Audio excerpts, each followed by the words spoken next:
उसे आजाद कर दिया। नागिन अपने वचन अनुसार बिना किसी को कोई हानि पहुंचाए अपने नाग के साथ चुपचाप वहां से चली गई। कुम्हार की लड़की नागिन की चेतावनी से और अधिक सजग होकर बैठ गई। कुछ देर में शौर्यवती और वीरध्वज का विवाह ठीक से संपन्न हो गया। रात का पहला पहर शुरू हो चुका था। शौर्यवती ने महल के आंगन के बिल्कुल बीचों बीच राजा के लड़के का पलंग डलवाकर उसे उसके ऊपर सुला दिया।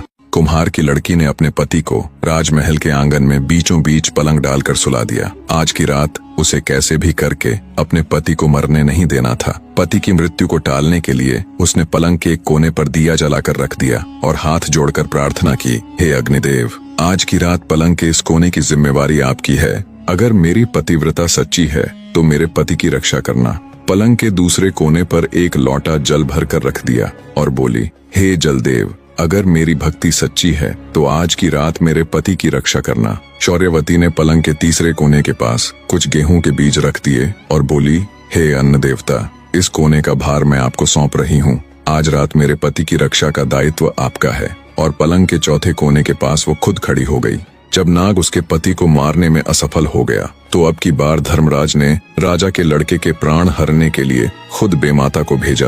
कहानी को बीच में रोककर आपको बताता चलूं कि बेमाता भी धर्मराज की एक खास इकाई है। जैसे यमराज और यम के दूत होते हैं, कहते हैं बेमाता का लिखा हुआ कोई भी नहीं टाल सकता। बेमाता जब राजा के लड़के के प्राण लेने आई तो उसे पलंग के पहले कोने पर अग्निदेव का पहरा मिला। बेमाता को देख अग्निदेव बोले, अगर तुम मेरे ऊपर से जाकर राजा के लड़के के प्राण हरोगी तो मेरा तो कोई आदर मान ही नहीं रहेगा। मैं ही हूँ जो जीने से लेकर मृत्यु तक हर व्यक्ति को पवित्र करता हूँ। अगर तुम मेरा निरादर करके उसके प्राण लोगी तो मेरा तो अस्तित्व ही खत्म हो जाएगा। फिर बेमाता पलंग के दूसरे कोने के पास जाती है तो वहाँ उसे जल देवता मिलते हैं। वो भी वही बात कहते हैं, अगर तुम मेरा निरादर करके राजा के लड़के के प्राण हरोगी तो कौन मुझे देवता मानेगा, मेरा तो अस्तित्व ही मिट जाएगा।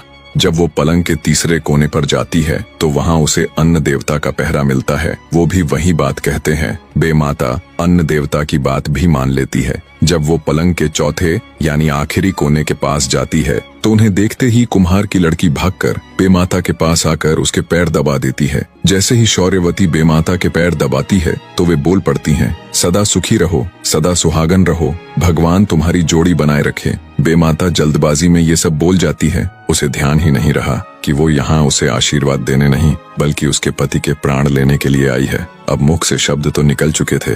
बेमाता कुम्हार की लड़की से बोली, तुमने तो बड़ा गजब कर दिया। मैं यहाँ तुम्हारे पति के प्राण लेने के लिए आई थी। इसकी तो सिर्फ आज की ही आयु है। आज इसे धर्मराज के घर पेश होना है, पर तुमने